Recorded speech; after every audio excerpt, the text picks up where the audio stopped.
Nigerian President Bola Tinubu will on Monday swear in new ministers who have just been assigned portfolios.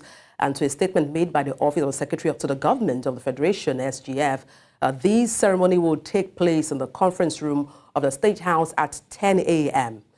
Bassey, Director of Information in the Office of the SGF, who signed the statement, said the ministers had to come with 2 guests each.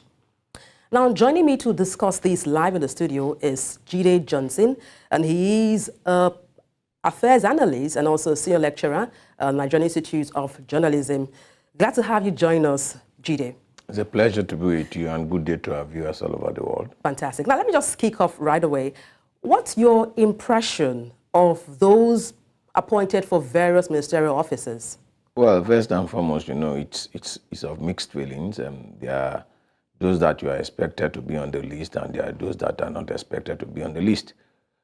Because the list was delayed so long, it was more or less like same old same, because you have the list full of a lot of former governors who have ruled as emperor in their respective states, and you also have governors who lost their re-election that were rejected at the ballots. And then you have some new kids on the block.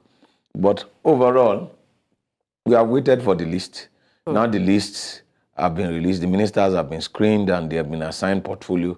What we should just focus on is what these ministers will deliver. And like I pointed out, one of the fallout of the assignment of the portfolio is the hues and cries with respect to this geopolitical zone has better ministry than this geopolitical zone. And I countered by saying that, look, these are ministers of Federal Republic. You are not a minister of a state, you are not a minister of a geopolitical zone. You are assuming the responsibility of a minister of the Federal Republic of Nigeria. And if you are given that responsibility, you should see yourself as the whole Nigeria to be your constituency. So what we should look at is to look at for their performances, their first 100 days in office, and evaluate what will be their function, what will be their role, and what will be their performance. We should just talk, just like some people have come up with this slogan, all eyes on the judiciary. I think what we should have now is all eyes on the ministers for the next 100 days, so that we can focus on what they are doing. Now, you mentioned performances and focusing on their performances in office. Now, talking about performances, some school of thought have said, you know what, we have what we call a square peg in a round hole. Now, looking at the background of certain appointees, people coming from information, for instance, being appointed to be in charge of aviation and the likes like that, I'm wondering, what do you think about this? Don't you think it looks like a misfit? What are your thoughts on this? Well, some will raise that argument, but as long as you are a graduate, you should be able to superintend over any ministry that you are assigned. If you are practicing the parliamentary system of government, whoever will be appointed minister must be first and foremost elected into the parliament. So when people raise this issue, then the president should be somebody that studied political science, because he's the head of the nation. So as far as I'm concerned, once you have assigned somebody a portfolio, is a graduate, he could man any ministry. We don't, when we begin to say, okay, the person that should man Ministry of Aviation must have, like that of Keyamo raised an issue, like that of Dele Alake raised an issue.